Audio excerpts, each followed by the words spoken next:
the Philadelphia Eagles, would they do that? I always respect. Some people, kind of kill them for it to an extent because it's unpredictable. But I always respect the Philadelphia Eagles for swinging.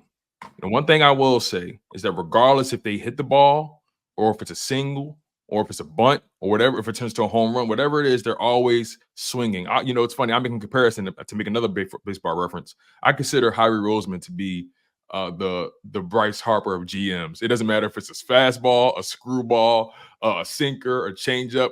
He's going to swing.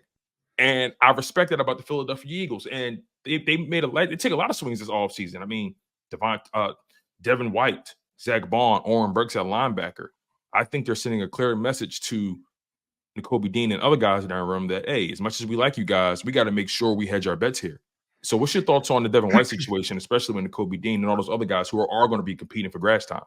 Well, I think they need to add something at linebacker. You mentioned Zack Baun. Oren Burks, I like is Zack is more of a Sam linebacker, so he's more of a backup edge rusher.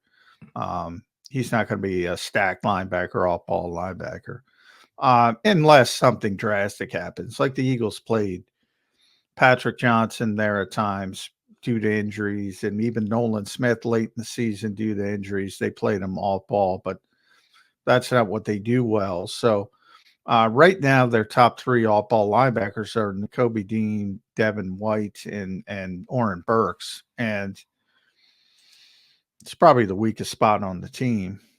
Not going to say probably, definitely. Certainly the most uncertainty. Nakobe Dean, I think we all like, but got to prove you can stay on the field. Best ability is availability. And he hasn't proven that to this point. Devin White contract tells you all you need to know. This is the former number 5 overall pick in the draft.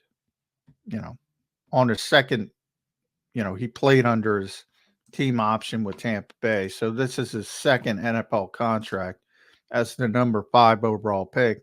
And he got 1 year and $3.5 million guaranteed. That's when you're supposed to get $100 million plus if you live up to the expectations that the number 5 overall pick is supposed to live up to. Right. Hasn't been that way with Devin White, obviously. Will Vic Fangio unlock something? He certainly got athletic ability, but there's not a lot of positive signs for the way he played in Tampa Bay. So I can't believe how he's going into this draft saying he's comfortable at the linebacker position. Now, it's not a deep draft when it comes to linebacker. The Eagles aren't going to take a linebacker in the first round anyway. We all know that. Off ball I'm talking about. Right. But, if there's an Edgerrin Cooper, Peyton Wilson, somebody like that,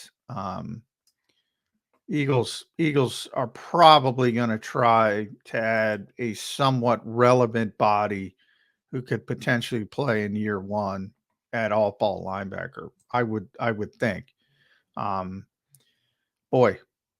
Because you'll be awful quick if you're down to Oren Burks, who again I like as a third linebacker, good veteran player, special teams player, came in the Super Bowl in a very difficult circumstance and held up. You don't want him out there as a starter. And then you're down to Ben Van Sumer. And I mean, it could get ugly quick at linebacker for the Eagles if they don't add something else.